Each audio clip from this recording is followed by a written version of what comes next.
Ajishokwe. And Adedamola Lafenwa. on from the dailies every weekday from 9:30 a.m. to 10:30 a.m. on Solutions 93.9 FM as they dive into the headlines with in-depth analysis and feedback from you on different stories from the national dailies. Start your day by gaining fresh perspectives, uncovering the story behind the story, and join the conversation.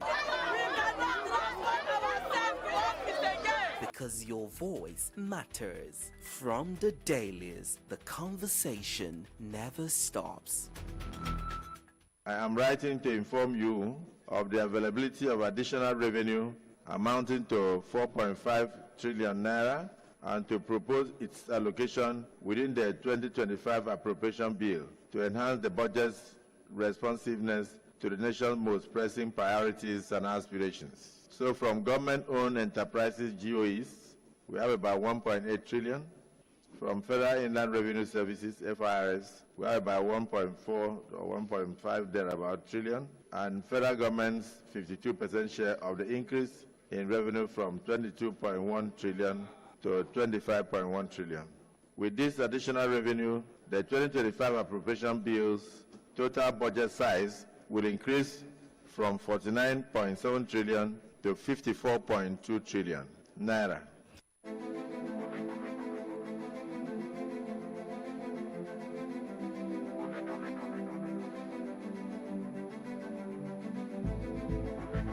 Two questions running in my mind, on my mind this morning. Is this, new proposal for the additional budget, something for economic recovery or for debt entrapment? Let's not forget that there was also provision for debt servicing, and yet there's an addition. Although I'll let you know what this, is all about. It has been listed by the Senate President there, and a lot of Nigerians speaking this morning. I have a lot of questions. It's also drama in the PDP. There was a deflection yesterday, yet there was, an upholdment of a judgment. And then, of course, it's good news for the health sector this morning. My name is Favor Laurentola. Welcome to From the Dailies on Solutions 93.9 FM. I've got various newspapers this morning, and it's talking about almost the same thing.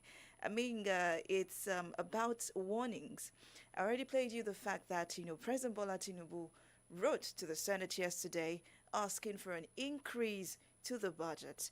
And it's been done, and we see what really happens. But myself and Comrade Ayodeji Ajishokwe will definitely talk about this morning. On the Vanguard newspaper, it says that, with this addition, experts are really warning of the dangers as Tinubu jacked up the 2025 budget to 54.2 trillion naira.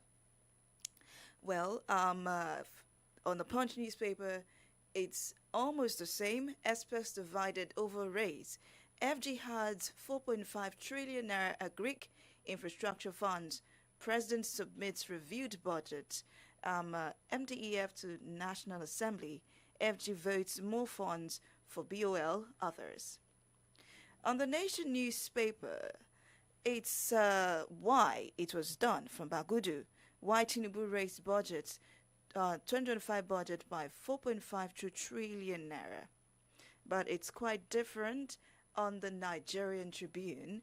It's talking about the BOT, the Board of Trustees, endorsing Ude Okoye as the National Secretary of the PDP.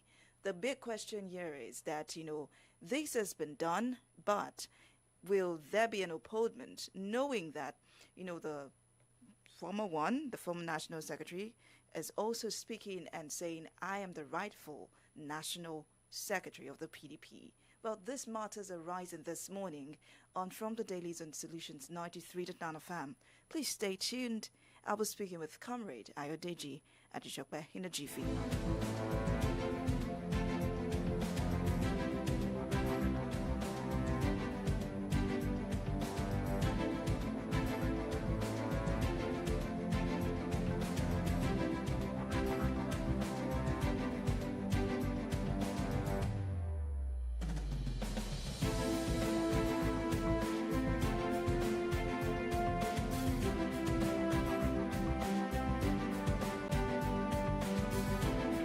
morning, comrade. It's a pleasure having you. Yes, good morning to you, my sister, and of course to our esteemed listeners and viewers. Good morning. Good morning. All right, so we've spoken of, the phone, but we have to talk in depthly on these issues. Please, let's start with President Bola Ahmed Tinubu's, increase of the budget by 4.52 trillion naira. I asked the question when we started: is this increase for development or more debt entrapment for Nigerians? Well, let us first of all understand what a budget is. The figures were sent to the National Assembly were propositions, you understand? Yeah. Proposed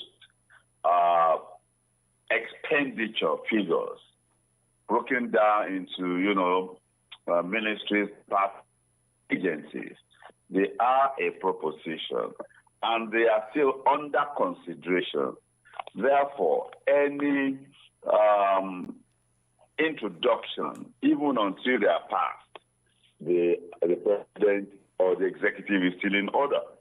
Also, the parliament, which we call the National Assembly, is empowered by law to appropriate, and that is to make money and resources available for the federal government. And so therefore, executive sends in budget fee proposals, they can add, can reduce, or pass it as it is sent to them. You will see that the new figures that are sent are in the area of infrastructure and agriculture. It is to strengthen those. There are some departments and agencies that are complained about the figures they have before in their budget defense. It might be, a response. And then in the defense of budget, some of the committee, overseeing those departments and agencies as ministries, are jacked up the budget figures of some ministries, departments, and agencies. It might be so that it won't be called budget padding, you understand? Yeah. By the National Assembly. Maybe the action of the executive branch responds. But be that as it is, they are propositions. The National Assembly can raise it, reduce it, or pass as sent to them by the executive branch. They have the powers. The executive also, we have heard of supplementary budgets. The budget will have been passed. To say, well, we need some more funds in this area or the other. Sometimes it is in the area of defense, you understand, because it depends on the exigencies of the moment. So depending on the exigencies that arise, the executive branch is mandated to appropriate, because any money is spent without being appropriated for is a constitutional breach. It is also an impeachable offense. Because you cannot spend money that's not been up. Where did you get it from? Because all monies are supposed to go into the federation account, and it is to be shared and spent on the basis of the sharing formula that has been agreed to and enshrined in the rules of engagement. So you cannot just spend anyhow. The monies must have been appropriated, and that is the function of the National Assembly. So it is in order, reason as the need arose, the executive branch is doing the needful. Okay.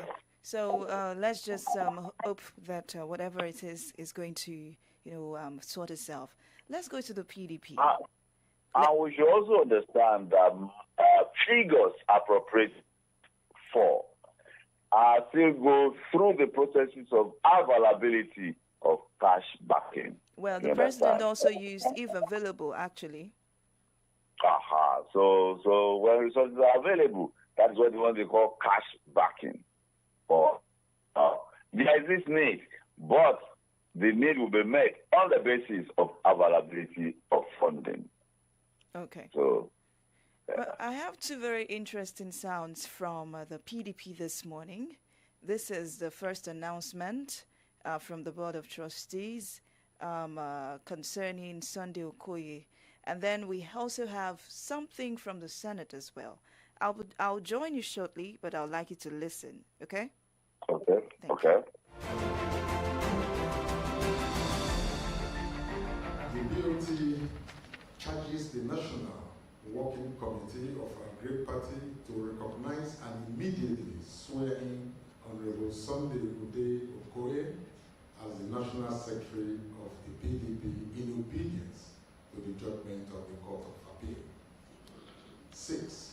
The BOT urges all party organs, critical stakeholders, leaders and members across the country, as well as all democracy movement and development partners and institutions to be guided by the judgment of the Court of Appeal with regard to the position of the National Secretary of the People's Democratic Party.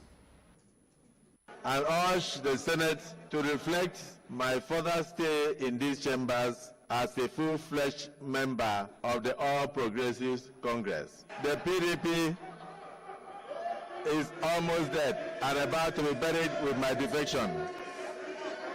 Please accept the assurances of my highest regards. Yours sincerely, Senator Prince Ned Nwoko, the new APC member of the Nigerian Senate.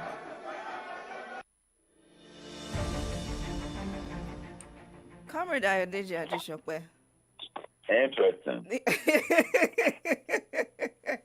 Okay, so I had to just sit down and take a deep breath, especially concerning the second sound that I played.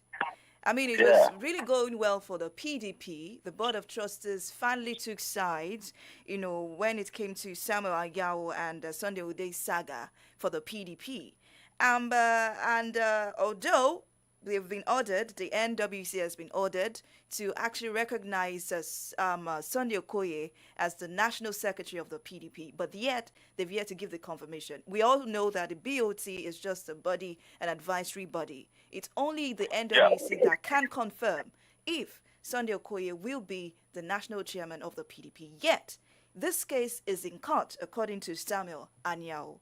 Let's first go to that one before we now go to the fact that is the PDP really dying as it is? Well, PDP is killing itself.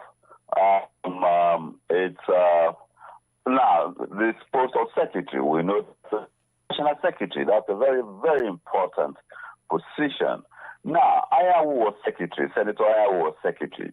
He went and ran for the office of governor on the platform of PDP. He won the presidency in 2023.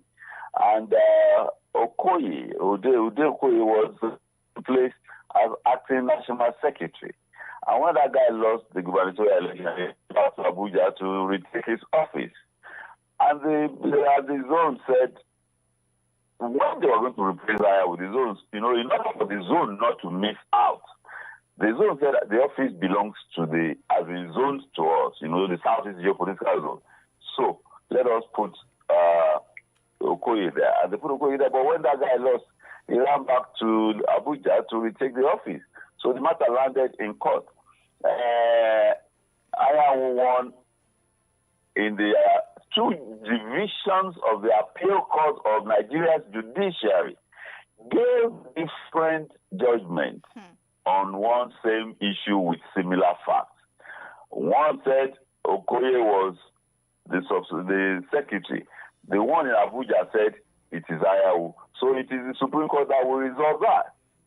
The was met and said it was Okoye. And then the DOT and advisory body also met and said it was Okoye. And Ayawu issued a statement that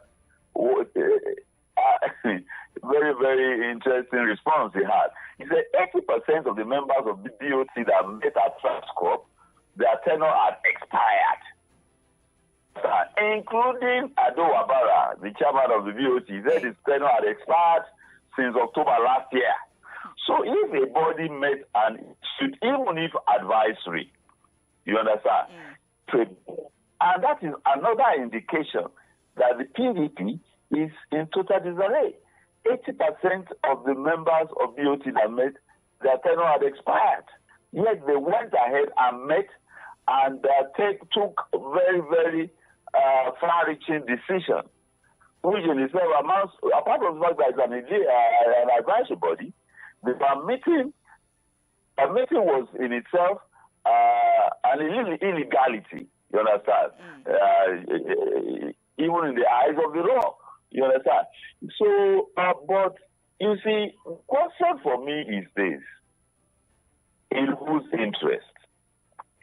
In the days of SDP, NRC, UPN, MPN, even in the early days of this republic, you will hear of party supremacy, discipline. That one has gone out through the window. Look at the second case too. But you will say he has no justification, because they say when there is a division in the party, there's clearly a division within the party. You understand? Damagun people are saying Damagun should go. That is acting, acting national chairman since 2023. And people are saying he should go. And you know what preceded all of that. You understand? You sticking to the seat of chairmanship, and then after the loss, the man quickly vacated the seat. The question is, in whose interest is all of this being done? In whose interest? And PDP is not the only party. Also Labour. For me, Labour is in three parts: the original Labour Party, the Obedient, stand by, and then the presidential candidate in 2023 is fighting to hold on to a faction of the party too, So along with the governor, of course, it is a democracy, opposition. Let's talk of credible opposition. All of this is a hectic time for democratic practice in Nigeria. And of course, the sitting government at the federal level, led by Bola Ahmed Tinubu under APC, will just have a field day in riding back to office whenever there's another presidential election. Everybody will just be battling to have their own part of what is being of the shenanigans, honestly. Okay. So Let me digress a bit before I go to Ned Nwoko. With this crisis in the three major parties, I would tag Labour Party as one of the parties that are major in Nigeria: PDP, APC, Labour, and NNPC. Did I say NNPC? I beg your pardon. I want us to fast forward to the 2027 elections. With all of this going on, this is 2025. What does this stand for democracy in Nigeria? Well, we must understand fundamentally that democracy is not an event. And it is patently clear to me, as a student of history and political science, that Nigerians do not understand what democracy is all about and what it entails. From the way we conduct ourselves, it is clear that we think democracy is a cycle of elections.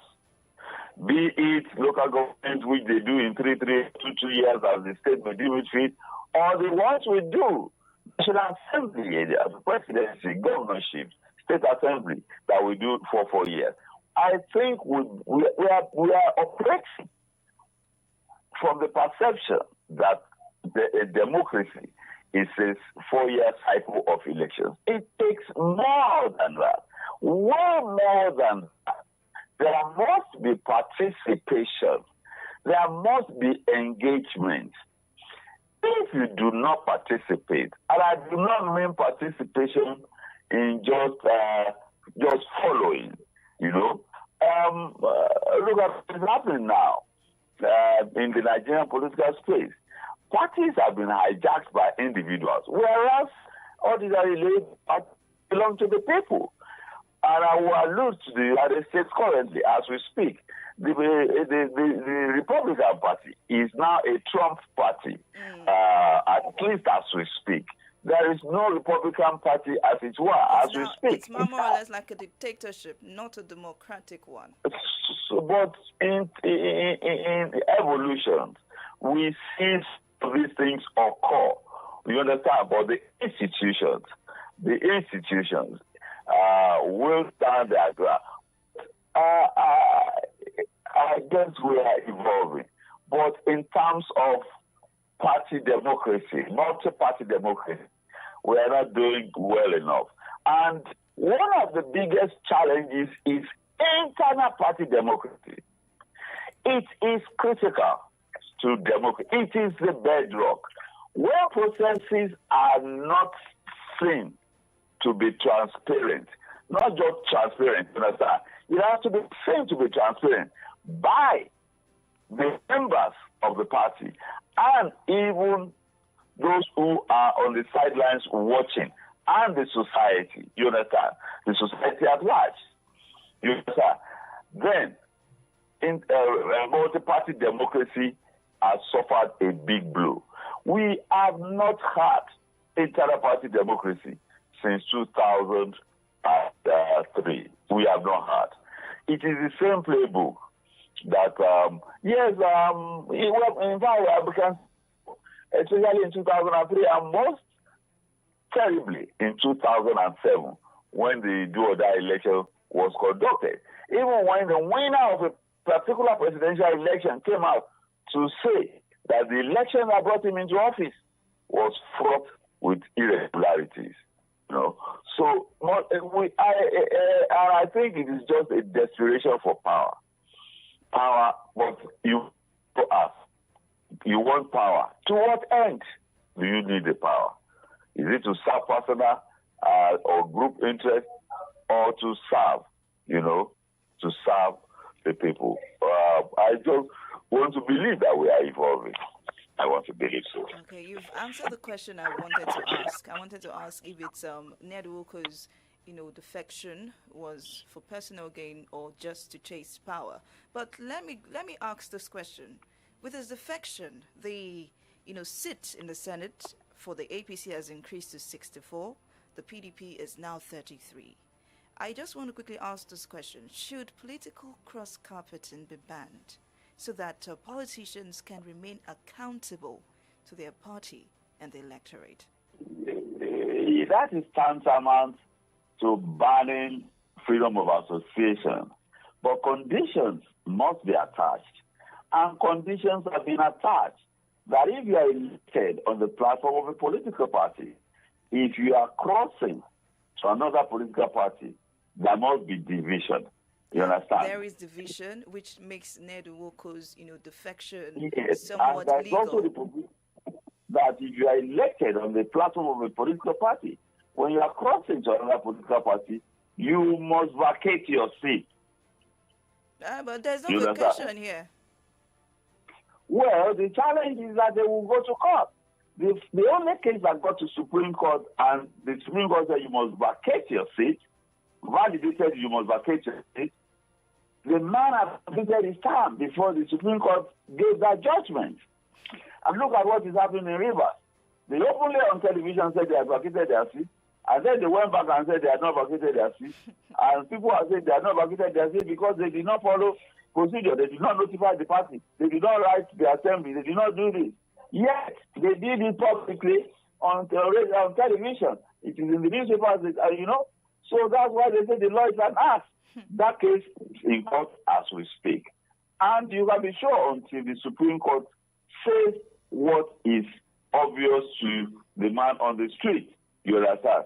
We have to wait because we are not in a jungle. We operate under the rule of law. That is the challenge. And those cases will just go on and on and on and on and on and on.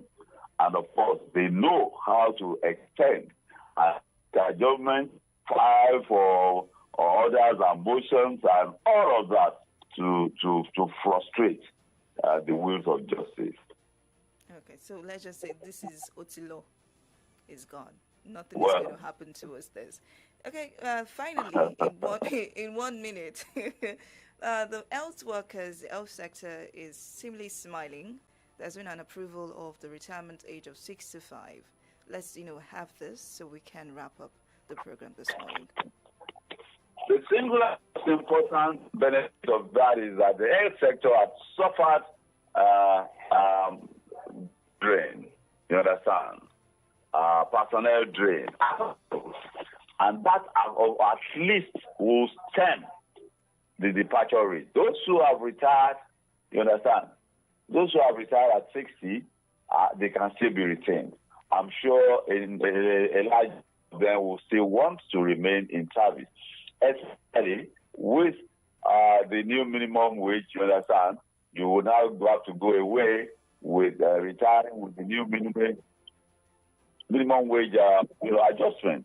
So all those ones at the tail end will certainly wait, even if they don't wait 5 years.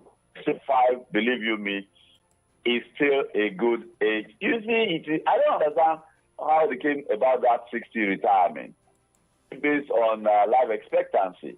But people are getting stronger and living longer generally across the globe. Yes, life expectancy may be seeming to be dropping around here, but certainly life expectancy has improved. And you see people in their 70s still working. If nothing else, 65 is perfectly in order. For senior academics, it is 70 years. Judges, it is 70 years. So why not? Why not? Okay. For medical practice. All right. But at least it will stem the departure in that particular critical sector of the Nigerians. Okay. It was a pleasure doing this with you this morning, Comrade Ayodeji Ajisope. My pleasure always. Do have a fruitful day. Catch you next week Thursday again. By God's grace. Bye-bye. Bye.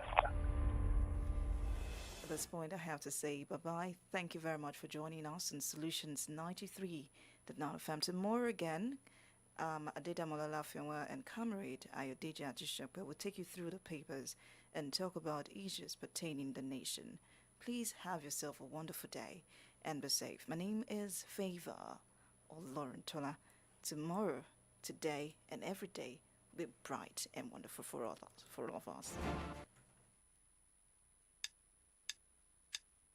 All your problems temporary. You can succeed miraculously.